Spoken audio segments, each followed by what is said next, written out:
Good morning all, it's 9:44, it's Monday, August the 3rd, and this is TalkSport Breakfast. Laura Woods, Ali McQuist, Darren Bell and I. My name's Laura Woods and I'm a presenter in TV and radio and I cover sport. Working on live sport is and always will be a privilege, and I never take it for granted and it never gets old. My success, I would say, is down to a real stubbornness that I've always had. Also, identifying that everything I've ever done, I've always been bad at it to begin with, and I've always managed to get better. So that's kind of something that I hold, especially in presenting. I was never very good at it to begin with. I think driving change in and out of sport is so important. If you look at how sport itself has changed, it is so inclusive, it's so multicultural, the world of sport. Everything around it must reflect that now. I've got two big brothers, so sport was quite the thing that we did when we were younger. It was probably the thing that we did more than anything else to keep ourselves busy and entertained. And we all played rugby together for the same team, and my mum was actually the coach of that rugby team. I never looked at being a girl as anything that was holding me back, because I had somebody that I could see that was visually doing it. Here she is, Big Mish. All right. Hello. Hi, Mama. I thought we'd go back to where it all began, where we lived when we were little. God, it's weird, isn't it? I know, it's such a long time ago now. Yeah. So I remember one of the estates that we lived in. If I look back at it now, It was rough. in places Yeah. it was quite rough, but I think it made us all really sociable. Yeah. And it meant that you are growing up with so many people from different backgrounds. I think that's the most important thing. It was a real leveller. I don't think you take anything for granted now.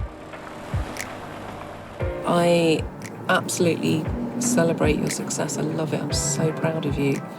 But equally, I worry about the pressure. I worry about the amount that you work, the hours that you work. Sometimes I get a little bit sucked into the social media and I'm so tempted to respond to the criticism. I was thinking, should I set up my own anonymous account? If you work in broadcasting, you have to have an extra layer of skin anyway, because the nature of the job is that you're going to be judged. So you are putting yourself out there. I think now I've got perspective and I've got experience. I don't care about those comments from those people anymore. For me, you just live in it and you do it and you end up accepting those circumstances. But for you guys, it's even more unnatural, isn't it? Yeah, we'll probably get more protective over that. Yeah, and you'll probably still look at me like I'm your baby. Yeah, you are.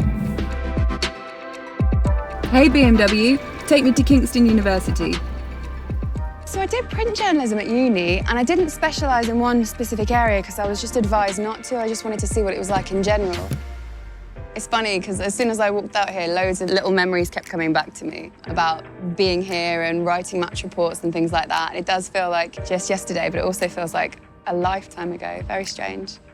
My interest in sports journalism, I ended up pursuing it outside of our main course, and I would just contribute to the uni newspapers and things like that. So I'd come here and I'd write match reports about the rugby teams or the football teams, and they were pretty basic, I've got to say. They were littered with spelling mistakes. I get people's names wrong. They were fun though, and it was great for the players as well, because for them, I think they'd never really experienced that before. So they'd always say to me, "Are you going to put in the match report? Like, am I going to be in there?" And I'd be like, "Oh, you were rubbish, so no."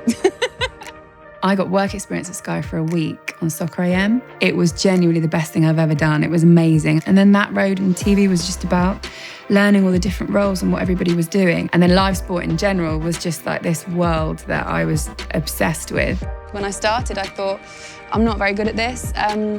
There's also a level of, I suppose, you're worried that you don't know enough and that your knowledge isn't good enough and that there are people that will know more than you, and it makes you feel quite insecure. So the only way you combat that is you never stop reading and you always do your research, and every time you think you've done enough, you continue and you do a little bit more.